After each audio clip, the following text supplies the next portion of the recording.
കഠിനമായ ക്ഷീണം. ഇത് പല സ്ത്രീകളും എൻ്റെ അടുത്ത് വന്ന് പറയുന്നതാണ്. ജോലികളെല്ലാം നാളത്തേക്ക് മാറ്റി വെക്കുക, രാവിലെ എണീക്കാൻ തന്നെ വയ്യ, ഒരു ഉന്മേഷക്കുറവ്. ഇത് പല കാരണങ്ങൾ കൊണ്ടുണ്ടാവാറുണ്ട്. എന്തുകൊണ്ടാണ് ഇങ്ങനെ കഠിനമായൊരു ക്ഷീണം അല്ലെങ്കിൽ ഈ ഒരു ഉത്സാഹക്കുറവ് ഉണ്ടാവുന്നതെന്ന് നമുക്ക് നോക്കാം. ഞാൻ ഡോക്ടർ പ്രിയ, ക്യുവണ്ടി ഹെൽത്ത് കെയറിലെ ഹോമിയോപ്പതിക് ഫിസിഷ്യനാണ്.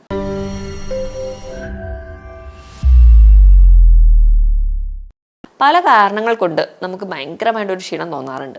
ചില ദിവസങ്ങളിൽ രാവിലെ എണീക്കാനേ പറ്റില്ല, അല്ലെങ്കിൽ ജോലിയൊക്കെ നമ്മൾ കൃത്യമായിട്ട് ചെയ്യണം എന്ന് വിചാരിച്ച് കഴിഞ്ഞാൽ അത് മാറ്റി പിറ്റേ ദിവസത്തേക്ക് വെക്കുക. ഇതൊക്കെ പലരെയും ബുദ്ധിമുട്ടിക്കുന്ന ഒരു കണ്ടീഷൻ തന്നെയാണ്. എന്തൊക്കെ കൊണ്ടാണ് അത് ഉണ്ടാവുന്നതെന്ന് നമുക്ക് ആദ്യം തന്നെ നോക്കാം.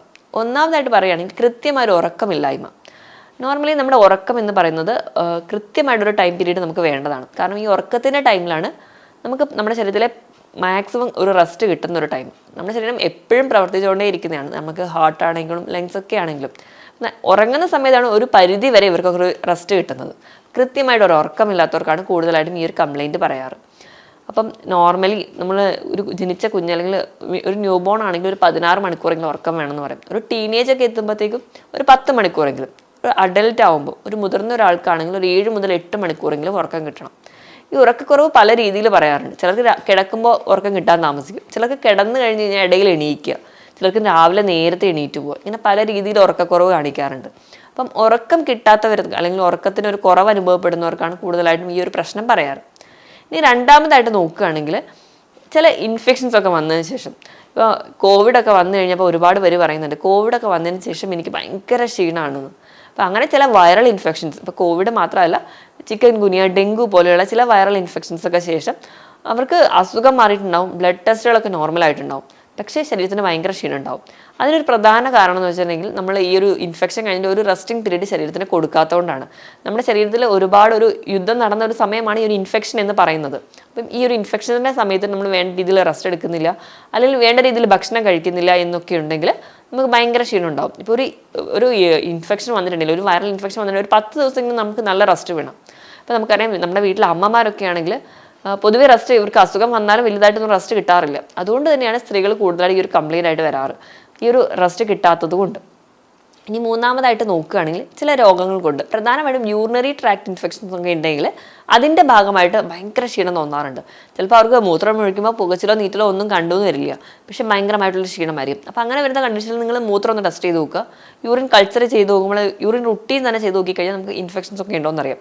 ചിലർക്ക് ഇങ്ങനത്തെ ക്ഷീണത്തിനോടൊപ്പം തന്നെ പനി, കുളിര്, അടിവയറ് വേദന, മൂത്രത്തിന് നല്ല മഞ്ഞ കളർ അല്ലെങ്കിൽ മൂത്രം കലങ്ങി പോകുന്നതായിട്ട് പ്രസൻറ്റ് ചെയ്യാറുണ്ട്. അപ്പം ഇതൊന്നും ഇല്ലാതെ തന്നെ ക്ഷീണമായിട്ട് കാണുകയാണെങ്കിൽ അതെന്തെങ്കിലും ഒരു അസുഖങ്ങൾക്കുണ്ടാവാം.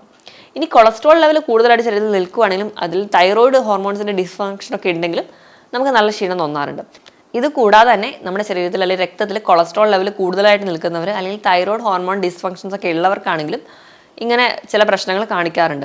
ഇപ്പം ഹൈപ്പോ തൈറോയിഡിസം പോലെയുള്ള കണ്ടീഷൻസ് ഒക്കെ ഉള്ളവർക്ക് കൂടുതലായിട്ടും കൊളസ്ട്രോൾ ഒരു ഇൻബാലൻസ് കാണാറുണ്ട്. കൊളസ്ട്രോളിൻ്റെ ലെവൽ അവർ ഫുഡ് കൺട്രോൾഡ് ആണെങ്കിൽ പോലും അവരുടെ ശരീരത്തിൽ നിന്ന് കൊളസ്ട്രോൾ ലെവൽ കൂടുതലായിട്ട് നിൽക്കുന്നത് കാണും. ഇങ്ങനെയുള്ളവർക്കും രാവിലെ എണീക്കുമ്പോഴോ അല്ലെങ്കിൽ മറ്റ് ജോലികൾ ചെയ്യാനൊന്നും ഒരു തോന്നലുണ്ടാവില്ല, ഇപ്പോഴും കിടക്കണം എന്നൊരു തോന്നലുണ്ടാവും. ഇനി സ്ലീപ്പ് അപ്നിയ പോലുള്ള കണ്ടീഷൻസ് ഉള്ളവരാണെങ്കിൽ, സ്ലീപ്പ് അപ്നിയ എന്ന് പറഞ്ഞു കഴിഞ്ഞാൽ ഉറക്കത്തിനിടയിൽ ഇടയ്ക്കിടയ്ക്ക് ഞെട്ടി എണീക്കുക. അങ്ങനെ വരുന്നത് കൊണ്ട് അവർക്ക് ഉറക്കം കണ്ടിന്യൂസ് ആയിട്ട് കിട്ടാതെ വരിക, അതിൻ്റെ ഭാഗമായിട്ടുണ്ടാകുന്ന ഒരു ക്ഷീണം ഉണ്ടാവാറുണ്ട്. ഈ സ്ലീപ്പ് അപ്നിയ വരണമെങ്കിൽ അവർക്ക് ഒന്നെങ്കിൽ അവർക്ക് അമിതവണ്ണമുള്ളവരായിരിക്കണം, അതിൻ്റെ ഭാഗമായിട്ട് അവർക്ക് കൂർക്കം വലി ഉണ്ടാവും, അല്ലെങ്കിൽ മൂക്കിൻ്റെ ഉള്ളിൽ എന്തെങ്കിലും ദശയോ എന്തെങ്കിലും വളരുന്നതിൻ്റെ ഭാഗമായിട്ട് ആ ഒരു ശ്വാസം എടുക്കാനുള്ള ബുദ്ധിമുട്ടിൻ്റെ ഭാഗമായിട്ടും അവർക്ക് കൂർക്കം വലി അല്ലെങ്കിൽ സ്ലീപ്പ് അപ്നിയ വരാം. കാരണം നമ്മൾ നല്ല ഉറക്കത്തിൽ പോകുന്ന സമയത്ത് പെട്ടെന്ന് നമ്മുടെ രക്തത്തിൽ ഓക്സിജൻ്റെ ലെവൽ കുറയും. ഓക്സിജൻ്റെ ലെവൽ കുറയുമ്പോൾ അത് കൂട്ടാൻ വേണ്ടിയിട്ട് നമ്മൾ ഞെട്ടി എണീറ്റിട്ട് നമ്മൾ നല്ലപോലെ ഒന്ന് ശ്വസിക്കും, പിന്നെയും ഉറങ്ങും. ഇങ്ങനെ ഇടയ്ക്കിടയ്ക്ക് ഉറക്കത്തിൽ എണീക്കുന്നതിൻ്റെ ഭാഗമായിട്ട് അവർക്ക് നല്ല ഉറക്കം കണ്ടിന്യൂസ് ആയിട്ട് കിട്ടാതെ വരും. അതുകൊണ്ട് അവർക്കൊരു ബുദ്ധിമുട്ട് തോന്നാറുണ്ട്. ഇനി ഇതല്ലാതെ രക്തക്കുറവുള്ളവർ, വിളർച്ച അല്ലെങ്കിൽ അനീമിയൊക്കെ ഉള്ള ആൾക്കാരാണെങ്കിൽ, അതിപ്പോൾ കുട്ടികളായിക്കോട്ടെ മുതിർന്നവരായിക്കോട്ടെ, ഇങ്ങനെ ഒരു കംപ്ലയിൻറ്റ് ഉണ്ടെങ്കിൽ അവർക്ക് അതുപോലും ഇങ്ങനെ ഉന്മേഷക്കുറവ് അല്ലെങ്കിൽ ക്ഷീണമായിട്ട് പ്രസൻറ്റ് ചെയ്യാറുണ്ട്. ഇപ്പോൾ കുട്ടികളൊക്കെ ആണെങ്കിൽ ഒരു അനീമിയ കാണിക്കുന്നതിൻ്റെ ഒരു ലക്ഷണം എന്ന് പറഞ്ഞെങ്കിൽ അവർ പഠിക്കാനിരിക്കുമ്പോഴത്തേക്കും ഭയങ്കര ക്ഷീണം, ഉറക്കം വരികയാണ്, അല്ലെങ്കിൽ ഭക്ഷണത്തിനോടൊരു വിരക്തി ഉണ്ടാവും. നമുക്ക് കാണുമ്പോൾ തന്നെ ആ ഒരു വിളർച്ച അനുഭവപ്പെടാറുണ്ട്. ഇപ്പോൾ സ്ത്രീകളുടെ കേസിലാണെങ്കിൽ കൂടി പീരീഡ്സ് ഒക്കെ കഴിഞ്ഞ ആ ഒരു സമയങ്ങളിലൊക്കെ അവർ പറയാറുണ്ട്, ചില പേഷ്യൻസിനൊക്കെ നല്ലപോലെ ബ്ലീഡിങ് ഉണ്ടെങ്കിൽ അവർ പറയാം ജോലി ഒന്നും ചെയ്യാൻ വയ്യ, ഭയങ്കര ഒരു ക്ഷീണമാണ്. അതിനൊരു പ്രധാന കാരണം ഇത് തന്നെയാണ്. ഒരുപാട് ബ്ലീഡിങ് കാണിക്കുന്നവർക്ക് അനീമിയ അല്ലെങ്കിൽ വിളർച്ച ഉണ്ടാവാറുണ്ട്, അതിൻ്റെ ഭാഗമായിട്ട് അവർക്ക് നല്ല ക്ഷീണം തോന്നാറുണ്ട്. ഇനി വേറൊരു കാരണം എന്ന് പറഞ്ഞിട്ടുണ്ടെങ്കിൽ നമ്മൾ ബ്രേക്ക്ഫാസ്റ്റ് സ്കിപ്പ് ചെയ്യലാണ്. അപ്പം നമുക്ക് ഡയറ്റ് ചെയ്യുക അല്ലെങ്കിൽ നമ്മുടെ ബോഡി വെയിറ്റ് റെഗുലേറ്റ് ചെയ്യുക എന്നുള്ളതൊക്കെ ഇന്ന് വളരെ അത്യാവശ്യമായിട്ടുള്ള കാര്യമാണ് അല്ലേ. അപ്പോൾ അതിൻ്റെ ഭാഗമായിട്ട് നമ്മൾ ഏറ്റവും ആദ്യം ചെയ്യുന്ന അല്ലെങ്കിൽ ഏറ്റവും ഈസി ആയിട്ട് നമുക്ക് ചെയ്യാൻ വരുന്ന ഡയറ്റ് എന്ന് പറഞ്ഞാൽ ബ്രേക്ക്ഫാസ്റ്റ് സ്കിപ്പ് ചെയ്യുക എന്നുള്ളതാണ്. ഈ ബ്രേക്ക്ഫാസ്റ്റ് എന്ന് പറഞ്ഞാൽ നമ്മുടെ ആ ഒരു ദിവസത്തിന് ഫുൾ വേണ്ട എനർജിയാണ്. അതിപ്പോൾ കുട്ടികളായിക്കോട്ടെ, അല്ലെങ്കിൽ കുറച്ചുകൂടെ കൗമാരപ്രായക്കാരായിക്കോട്ടെ, അല്ലെങ്കിൽ മുതിർന്നവരായിക്കോട്ടെ, എല്ലാവരും എളുപ്പത്തിൽ സ്കിപ്പ് ചെയ്യുന്നതെന്ന് പറഞ്ഞാൽ ബ്രേക്ക്ഫാസ്റ്റ് ആണ്. പക്ഷേ ഡിന്നർ നല്ല ഹെവി ആയിട്ട് കഴിക്കും.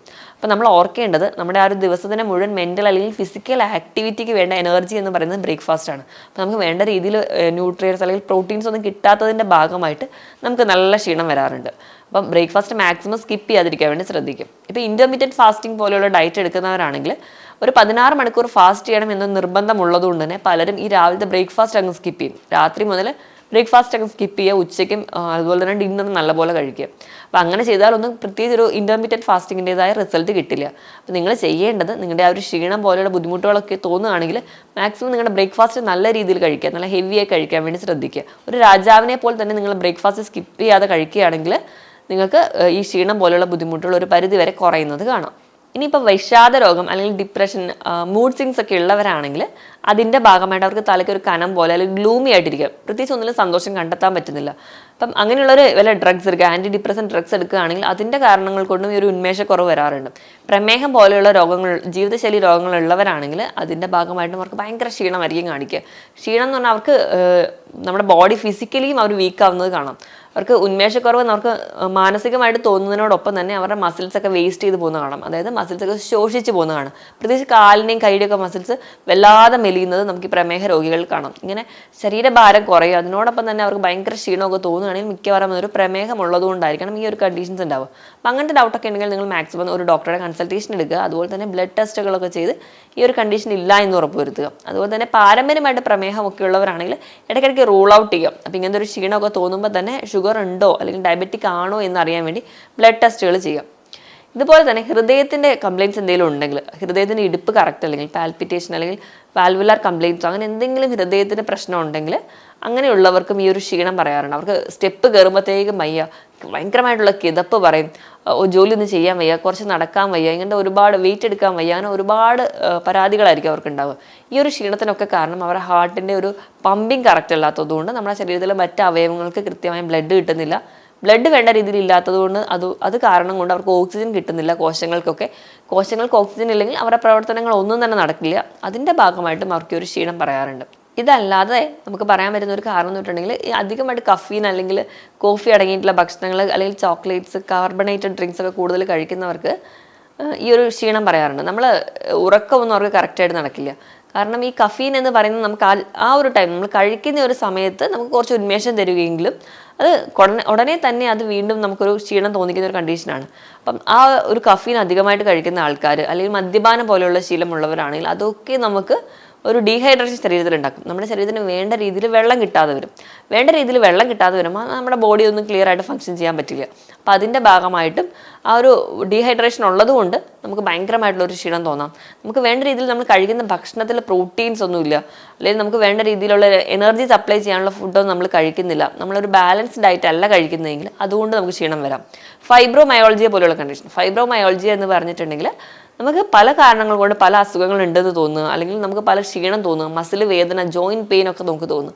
പക്ഷെ നമ്മൾ എന്തൊക്കെ ടെസ്റ്റ് ചെയ്തിട്ടുണ്ടെങ്കിലും അല്ലെങ്കിൽ നമ്മൾ എന്തൊക്കെ ബ്ലഡ് ടെസ്റ്റുകൾ ഡോക്ടറുടെ കൺസൾട്ടേഷനൊക്കെ എടുത്തിട്ടുണ്ടെങ്കിലും ബ്ലഡ് ടെസ്റ്റ് എല്ലാം നോർമലായിരിക്കും. പക്ഷേ പേഷ്യൻസ് എപ്പോഴും ഇങ്ങനെ കംപ്ലയിൻറ്റ് ചെയ്തുകൊണ്ടേയിരിക്കും. ആ ഒരു കംപ്ലയിൻറ്റിനെയാണ് നമ്മൾ ഫൈബ്രോമയാൾജി എന്ന് പറയുന്നത്. ഇങ്ങനെ ഒരു പ്രശ്നമുള്ളവർക്കാണെങ്കിൽ അവർക്കും ഈ ഒരു ക്ഷീണം അതിൻ്റെ ഭാഗമായിട്ട് പറയാറുണ്ട്. ഈ ഫുഡ് അലർജി ഒക്കെ ഉള്ളവരാണെങ്കിൽ ചില ഭക്ഷണം കഴിച്ച് കഴിഞ്ഞാൽ അലർജി അല്ലെങ്കിൽ ശരീരത്തിൽ എന്തെങ്കിലും ചൊറിഞ്ഞ് നടിക്കുക, അല്ലെങ്കിൽ വയറിന് നല്ല ശരിയല്ലാതിരിക്കുക, വയറുവേദന അല്ലെങ്കിൽ വയറിളക്കം പോലെയുള്ള പ്രശ്നങ്ങളൊക്കെ ഉള്ളവരാണെങ്കിൽ അതിൻ്റെ ഭാഗമായിട്ടും അവർക്ക് ഒരു ഉന്മേഷക്കുറവ് കാണിക്കാറുണ്ട്. പോഷകക്കുറവ് പോലെ തന്നെ അത്രയും അധികം പ്രാധാന്യമാണ് വൈറ്റമിൻസിൻ്റെ ഒരു ഡെഫിഷ്യൻസി എന്ന് പറയുന്നത്. നമ്മൾ കഴിക്കുന്ന ഭക്ഷണത്തിൽ നിന്ന് കിട്ടുന്ന വൈറ്റമിൻസ് അല്ലാതെ തന്നെ നമുക്ക് സൂര്യപ്രകാശത്തിൽ നിന്ന് കിട്ടുന്ന ഒരു വൈറ്റമിനാണ് വൈറ്റമിൻ ഡി. നമ്മുടെ ശരീരത്തിൽ ഉണ്ടാക്കാൻ പറ്റുന്ന ഒരേ ഒരു വൈറ്റമിൻ. അപ്പോൾ വൈറ്റമിൻ ഡിയുടെ കുറവ് നമുക്ക് ക്ഷീണം ഉണ്ടാക്കാനൊരു കാരണമാക്കാറുണ്ട്. അപ്പം അതുമൂലം നമുക്ക് ഇങ്ങനത്തെ ക്ഷീണം അല്ലെങ്കിൽ തളർച്ച അങ്ങനെയുള്ള ബുദ്ധിമുട്ടുകളുണ്ടെങ്കിൽ വൈറ്റമിൻ ഡി ലെവൽ ചെക്ക് ചെയ്ത് കഴിഞ്ഞാൽ നമുക്കൊരു പരിധി വരെ ഈ ക്ഷീണത്തിൻ്റെ കാരണം കണ്ടുപിടിക്കാൻ പറ്റും. ഇത് കൂടാതെ തന്നെ ഇപ്പോൾ ഡേ ആൻഡ് നൈറ്റ് ജോലികളൊക്കെ ഷിഫ്റ്റൊക്കെ മാറി മാറി എടുക്കുന്നവർ, ഇപ്പം പ്രൈവറ്റ് ജോലികളിൽ IT പ്രൊഫഷണൽസോ അല്ലെങ്കിൽ നേഴ്സുമാരോ അങ്ങനെയൊക്കെ ഡോക്ടേഴ്സിനൊക്കെ ഇങ്ങനെ ഡേ ആൻഡ് നൈറ്റ് ഡ്യൂട്ടി ഇങ്ങനെ ഷിഫ്റ്റ് മാറി മാറി വരുമ്പം ആ ഒരു റുട്ടീൻ അവർക്ക് നഷ്ടപ്പെടുന്നുണ്ട്. അവർക്ക് കൃത്യമായ ടൈമിൽ ഉറക്കം വരുന്നില്ല, അല്ലെങ്കിൽ ഉറങ്ങാൻ പറ്റുന്നില്ല, ആ ഒരു ബയോളജിക്കൽ ക്ലോക്ക് കറക്റ്റായിട്ട് പ്രവർത്തിക്കുന്നില്ല. അതുകൊണ്ട് തന്നെ അവർക്ക് കഠിനമായൊരു ക്ഷീണം പറയാറുണ്ട്. അപ്പോൾ ഇതൊക്കെയാണ് പ്രധാനമായിട്ടും ഈ ഒരു ക്ഷീണത്തിൻ്റെ കാരണം എന്ന് പറയുന്നത്. ഈ ഒരു കാരണങ്ങൾ എന്തെങ്കിലുമൊക്കെ ആയിരിക്കണം നമുക്ക് ഒരു ഉന്മേഷക്കുറവുണ്ടെങ്കിൽ അത് ഉണ്ടാവാനുള്ള കാരണം. അപ്പം ഇങ്ങനെ എന്തെങ്കിലും പ്രശ്നമുണ്ടെങ്കിൽ ക്ഷീണമല്ലേ, അല്ലെങ്കിൽ സാരമില്ല ജോലി നാളത്തേക്ക് ചെയ്യാമെന്ന് മാറ്റി വെക്കുന്നതിന് മുൻപ് നിങ്ങളൊരു ഡോക്ടറുടെ കൺസൾട്ടേഷൻ എടുക്കുക. ഈ പറഞ്ഞ പ്രശ്നങ്ങൾ എന്തെങ്കിലും ഉണ്ടോ എന്ന് നിങ്ങൾ ഉറപ്പുവരുത്തുക. ഉണ്ടെങ്കിൽ അതിന് വേണ്ട ട്രീറ്റ്മെൻറ്റ് എടുക്കുക. ഇല്ലെങ്കിൽ നമുക്ക് നമ്മുടെ ലൈഫ് സ്റ്റൈലിൽ വരുത്തേണ്ട മാറ്റങ്ങൾ നിങ്ങളുടെ ഡോക്ടർ തന്നെ പറഞ്ഞു തരുന്നതായിരിക്കും.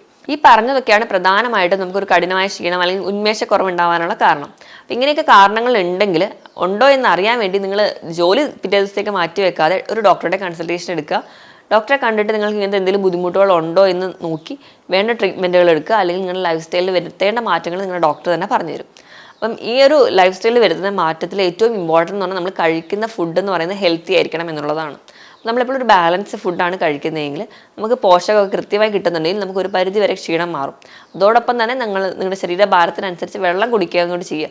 അങ്ങനെയാണെങ്കിൽ ഒരു പരിധി വരെ ഡീഹൈഡ്രേഷൻ മാറും. അതോടൊപ്പം തന്നെ എനർജറ്റിക് ആയിട്ട് ഇരിക്കാനും പറ്റും. എപ്പോഴും ഫുഡ് കഴിക്കുമ്പോൾ ബ്രേക്ക്ഫാസ്റ്റ് ഒരു രാജാവിനെ പോലെ തന്നെ കഴിക്കുക. എപ്പോഴും അതിൽ ധാരാളം അന്നജവും പ്രോട്ടീനും നല്ല കൊഴുപ്പുകളും അടങ്ങിയിരിക്കണം. അതിനായിട്ട് ഒരു ഉദാഹരണം എടുക്കുകയാണെങ്കിൽ നമ്മൾ മലയാളികളുടെ എല്ലാ ബ്രേക്ക്ഫാസ്റ്റും ഒരു ബാലൻസ്ഡ് ഫുഡാണ്.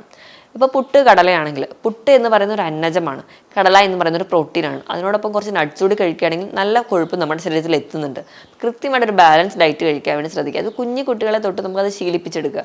അപ്പം ജങ്ക് ഫുഡ്സുകളും കാർബണേറ്റഡ് ഡ്രിങ്ക്സ് അല്ലെങ്കിൽ സോഫ്റ്റ് ഡ്രിങ്ക്സ്, ഹൈ ഫ്രക്ടോസ് അടങ്ങിയിട്ടുള്ള ഭക്ഷണങ്ങൾ അല്ലെങ്കിൽ മധുര പലഹാരങ്ങളും പാനീയങ്ങളൊക്കെ കഴിവതും കുറയ്ക്കുക. അത് നമുക്ക് പ്രത്യേകിച്ച് ഒരു എനർജി തരുന്നില്ല. അപ്പം അതും ഒഴിവാക്കിയിട്ട് അതിന് പരമ ഒരു ബാലൻസ്ഡ് ഡയറ്റ് കഴിക്കുക.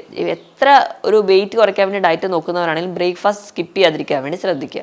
കൃത്യമായിട്ട് ഒരു ഉറക്കം ഉറപ്പുവരുത്തുക. നിങ്ങളുടെ ഉറക്കം കറക്റ്റ് ആവാൻ വേണ്ടിയിട്ട് നല്ലൊരു ഉറക്കം കിട്ടാൻ വേണ്ടി ചെറിയ ചെറിയ വ്യായാമങ്ങളൊക്കെ വൈകുന്നേരം ചെയ്യുക. ചെറിയ ഒരു നടത്തത്തിനൊക്കെ പോവുക. നല്ലപോലെ ഒന്ന് ഫ്രഷ് ആയിട്ട് കുളിച്ച് അത് കഴിഞ്ഞ് കഴിഞ്ഞാൽ നിങ്ങൾക്ക് നല്ലൊരു ഉറക്കം കിട്ടാനുള്ള ചാൻസ് ഉണ്ട്. അപ്പം അത് എന്നിട്ടൊന്നും നിങ്ങളുടെ ഉറക്കം ശരിയാവുന്നില്ലെങ്കിൽ കിടക്കുന്നതിന് ഒരു 10 മിനിറ്റ് മുമ്പ് ഒരു അര ഗ്ലാസ് ചെറു ചൂട് പാല് കുടിക്കുക. അപ്പോഴും നിങ്ങൾക്ക് നല്ലൊരു ഉറക്കം കിട്ടും. നല്ലൊരു ഉറക്കം ഉണ്ടെങ്കിൽ ഈ പറഞ്ഞ ഫുഡൊക്കെ നിങ്ങൾ നല്ലപോലെ കഴിക്കുന്നുണ്ട്. അതിനോടൊപ്പം തന്നെ നിങ്ങൾക്ക് മറ്റ് മെഡിക്കൽ കണ്ടീഷൻസ് ഒന്നും ഇല്ല എന്ന് ഉറപ്പുവരും. പ്രമേഹം, തൈറോയ്ഡ്, കൊളസ്ട്രോൾ പോലെയുള്ള കണ്ടീഷൻസ് ഒന്നും ഇല്ല എന്ന് ഉറപ്പുവരുത്താൻ വേണ്ടി ശ്രദ്ധിക്കണം. ഇതോടൊപ്പം തന്നെ നിങ്ങൾക്ക് നല്ല ഉറക്കം കിട്ടാൻ വേണ്ടി നിങ്ങൾ ഡിന്നർ കഴിക്കുന്ന എപ്പോഴും ലൈറ്റായിട്ട് കഴിക്കാൻ വേണ്ടി ശ്രദ്ധിക്കുക. അല്ലെങ്കിൽ നെഞ്ചരിച്ചിൽ അസിഡിറ്റി പോലുള്ള ബുദ്ധിമുട്ട് ഉണ്ടാവുകയും അത് നിങ്ങളുടെ ഉറക്കത്തിനെ ഡിസ്റ്റർബ് ചെയ്യുകയും ചെയ്യും. നല്ലപോലെ വെള്ളം കുടിക്കുക. കഫീൻ അടങ്ങിയ ഭക്ഷണങ്ങളോ അല്ലെങ്കിൽ പാനീയങ്ങളോ മാക്സിമം ഒഴിവാക്കുക. മദ്യപാനം കംപ്ലീറ്റ് ആയിട്ട് നിർത്തുക. പുകവലി സ്റ്റോപ്പ് ചെയ്യുക. ഇതൊക്കെ തന്നെ ഒരു പരിധിവരെ ഒരു ക്ഷീണത്തിൽ നിന്ന് നമുക്ക് രക്ഷപ്പെടാൻ പറ്റും.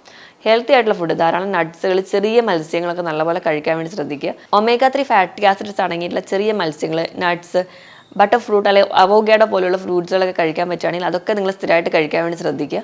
അങ്ങനെയാണെങ്കിൽ നമുക്കൊരു ശരീരത്തിൽ ഒരു പരിധി വരെ നമ്മുടെ കോശങ്ങൾക്ക് ഉണ്ടാകുന്ന നീർക്കെട്ടുകളൊക്കെ പൂർണ്ണമായിട്ട് മാറ്റാൻ പറ്റും. അത് നല്ലൊരു ആൻറ്റി ഓക്സിഡൻറ്റ് കൂടിയാണ്. അപ്പം ഇങ്ങനെ നമുക്ക് ഹെൽത്തി ആയിട്ട് ഇരിക്കാൻ പറ്റും. അതോടൊപ്പം തന്നെ രാവിലെ എണീക്കുമ്പോൾ തന്നെ നമ്മൾ ഇപ്പോൾ എല്ലാ ആൾക്കാരും രാവിലെ എണീക്കുന്നതേ ഫോൺ നോക്കിക്കൊണ്ടാകും. അപ്പം അതിൽ ഒരുപാട് പോസിറ്റീവ് ന്യൂസസും ഉണ്ടാവും, അതുപോലെ തന്നെ ഒരുപാട് നെഗറ്റീവ് ന്യൂസസ് ഉണ്ടാവും.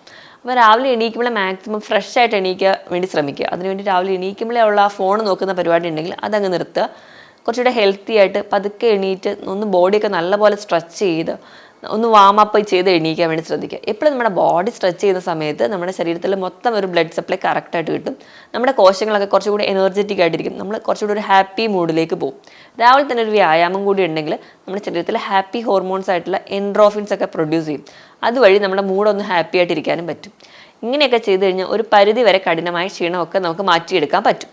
ഞാൻ ഈ പറഞ്ഞ ടോപ്പിക്കിൽ എന്തെങ്കിലും ഡൗട്ട് ഉണ്ടെങ്കിൽ താഴെ കാണുന്ന നമ്പറിൽ കോൺടാക്ട് ചെയ്യുക. മറ്റൊരു ഹെൽത്ത് ടോപ്പിക്കുമായിട്ട് വീണ്ടും കാണുന്നതുവരെ നന്ദി.